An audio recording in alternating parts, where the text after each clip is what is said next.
What is going on, ladies and gentlemen? Welcome back to the channel. My name is Paul. This is the Leeds Therapy, and I really appreciate you stopping by. So, if you haven't done so already, if you could hit the subscribe button for me, if you could like the video for me also as well. Any comments that you want to make, please feel free, leave them in the comment section down below. And yeah, Falca's press conference is finished, and all seems a little bit annoying again because the injury list is growing. But what we need to do is we need to take a little bit of a step back, and we just need to assess it in a little bit more context in terms of where we're at with everything. So, Woba, meniscus, he's going to have surgery. I'm still not overly that bothered about Woba, purely because he doesn't want to be here anymore. Dan James is still out. Schmidt won't be travelling because of he's got a buttock problem, and obviously there is the big issue surrounding Ethan Ampadu, which was the biggest thing. So effectively, what Ampadu has done is he has injured his lateral ligament.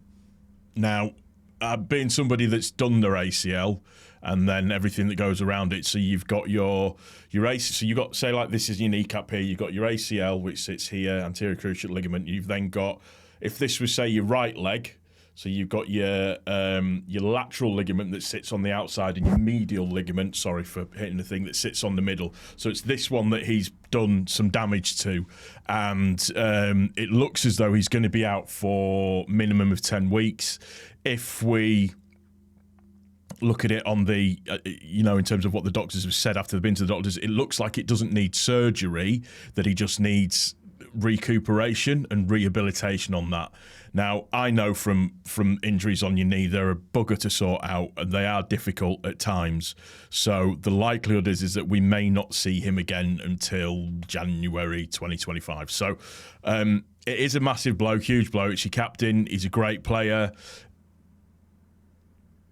And I wish him a quick and speedy, healthy recovery and everything that goes with it as well. But this time around, in terms of the centre of defence, we do have Tanaka who can come in. There's a couple of people who said that Rothwell will probably start in above or in front of that. I don't think that'll happen. If Rothwell was to start before him, he would have brought Rothwell on at the weekend when Ampadu went off injured anyway. So I don't see him doing that. Tanaka will be the one that starts. So it'll be Grove and Tanaka in the similar sort of roles that they played before. In the match against Coventry, so that I'm okay about. So as bad as it is from a coverage point of view, we are covered in inverted commas in that area, in those spaces. My issue is that we need to make sure that Struijk now stays fit for the next 10 weeks. And that little adductor tweak or whatever it was that was going on with him before the game against Coventry doesn't come back to haunt us and kick us in the butt. It's probably the one place that we could have done with an additional body being put in there, additional body being bought. Yes, we may have cover from other players, so people like Byram could probably play into there, but I do think that what he will do is that he will bring in DeBeo. DeBeo has played a number of games in the centre of defence, should it warrant. So clutching wood and everything and all that kinds of stuff, that's not what happens, and hopefully it won't be, but it's just that this is where we are at the moment. It is sad and it is distressing, and I feel for Ampadu because he'd started the season off really, really well, but we are where we are. This is Tanaka's opportunity now, I think.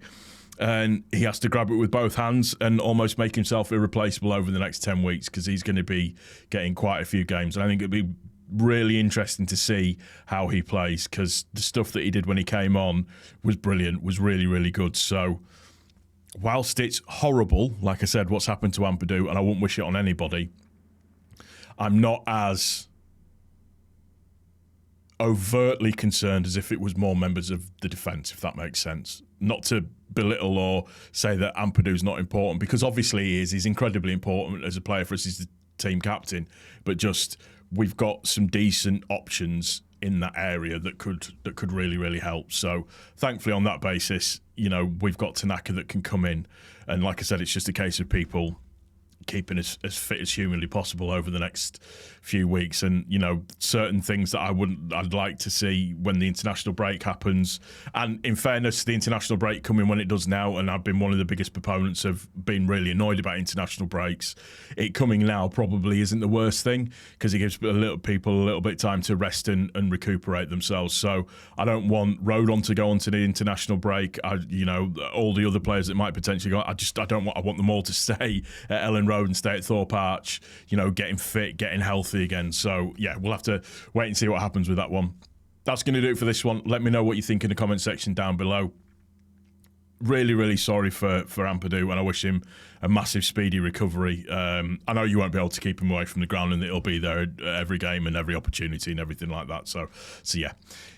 If you've enjoyed the video, like I said, if you could put some comments down below, like the video for me as well. If you could share it for me, that'd be great. That really helps with the algorithm. And if you've not done so already, please don't forget to subscribe. Take care of yourselves. More importantly, take care of each other. And we'll see you on the next one. Cheers.